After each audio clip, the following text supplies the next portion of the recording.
अगर आप बेंगलुरु, पुणे, हैदराबाद या अहमदाबाद जैसे शहरों में रहते हो तो 2026 का इनकम टैक्स अपडेट आपके लिए एक गेम चेंजर हो सकता है, क्योंकि अब HRA यानी हाउस रेंट अलाउंस पर मिलने वाली एग्जेम्पशन में बड़ा चेंज आ गया है। ए फ्लैट तक क्या होता था, सिर्फ मेट्रो सिटीज जैसे दिल्ली, मुंबई, चेन्नई और कोलकाता में लोग अपनी सैलरी का 50% तक HRA एग्जेम्पशन क्लेम कर सकते थे। बाकी सिटीज के लिए ये लिमिट सिर्फ 40% थी। लेकिन अब 1 अप्रैल 2026 से हैदराबाद, पुणे, अहमदाबाद और बेंगलुरु को भी इस 50% HRA बेनिफिट में इंक्लूड कर दिया गया है। मतलब सिंपल लैंग्वेज में, अगर आप इन शहरों में काफी हाई रेंट पे करते हो तो अब आपका टैक्सेबल इनकम कम होगा और टेक होम सैलरी बढ़ेगी। HRA का बेसिक फंडा क्या है? HRA एग्जेम्पशन एक सिंपल फॉर्मूला पे काम करता है। आपको 3 चीजों में से सबसे कम वैल्यू को एग्जेम्पशन मिलता है। 1 आपको मिला एक्चुअल HRA, 2 आपका रेंट सैलरी का 10%, 3 सैलरी का 50%, मेट्रो 40%, नॉन मेट्रो। ए फ्लैट जब ये सिटीज 50% कैटेगरी में आ गई हैं, तो तीसरा पॉइंट आपके फेवर में हो गया है। एग्जाम्पल से समझते हैं। मान लो प्रिया नाम की एक एम्प्लॉय हैदराबाद में काम करती है। बेसिक सैलरी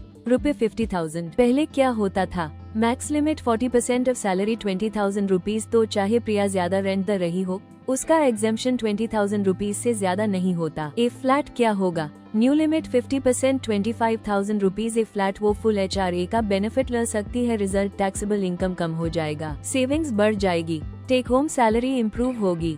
कितना फायदा हो सकता है? एक्सपर्ट्स के अकॉर्डिंग ये चेंज स्पेशली मिड और हाई इनकम ग्रुप के लोगों के लिए बेनिफिशियल है। अगर आपका HRA स्ट्रक्चर स्ट्रॉन्ग है और रेंट भी हाई है तो आपको ₹60,000 से 1.2 लाख रुपीस तक एडिशनल एग्जेम्पशन मिल सकती है येली। और अगर आप हाई टैक्स स्लैब में हो 20% या 30%, तो इसका डायरेक्ट इम्पैक्ट आपकी पॉकेट पे दिखेगा। लेकिन एक ट्विस्ट है, ये पूरा HRA बेनिफिट सिर्फ ओल्ड टैक्स रेजिम में मिलता है। न्यू टैक्स रेजिम में HRA एग्जेम्पशन अलाउड हाई नहीं है। यही से एक्चुअल कंफ्यूजन स्टार्ट होता है। Old vs new tax regime कौन सा बेटर? कौन से लोगों के लिए न्यू रेजिम बेटर है? जिनका रेंट लो है, जिनके पास डिडक्शन ज्यादा नहीं है, या जो सिंपल टैक्स फाइलिंग चाहते हैं। लोअर इनकम ग्रुप के लिए भी न्यू रेजिम अट्रैक्टिव है, क्योंकि रिबेट सिस्टम स्ट्रॉन्ग है। एक इम्पोर्टेंट बात जो लोग इग्नोर कर देते हैं, HRA क्लेम करने के लिए आपको प्रॉपर डॉक्यूमेंटेशन चाहिए। Rent agreement, rent receipts, landlord pan. अगर रेंट हाई है, गवर्नमेंट ऐप कंप्लायंस स्ट्रिक्ट कर रही है। मतलब अगर आप फेक या इनकम्प्लीट क्लेम करते हो तो प्रॉब्लम हो सकती है। हिडन इम्पैक्ट, रेंटल मार्केट पर इफेक्ट। इस चेंज का एक इनडायरेक्ट इम्पैक्ट भी हो सकता है। लोग अब फॉर्मल रेंटल एग्रीमेंट्स प्रेफर करेंगे, कैश ट्रांजैक्शंस कम होंगे,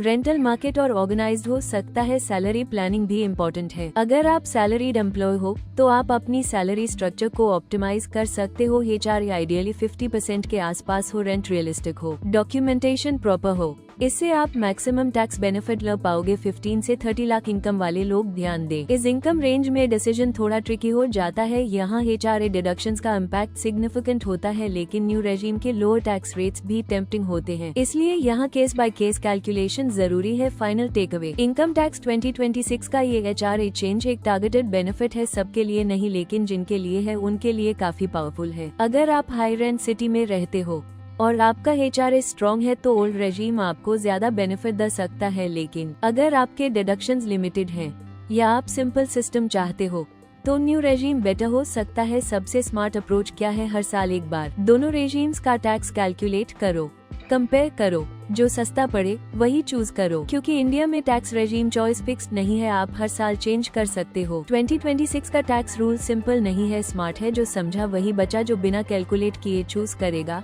वो अननेसेसरीली ज्यादा टैक्स देगा।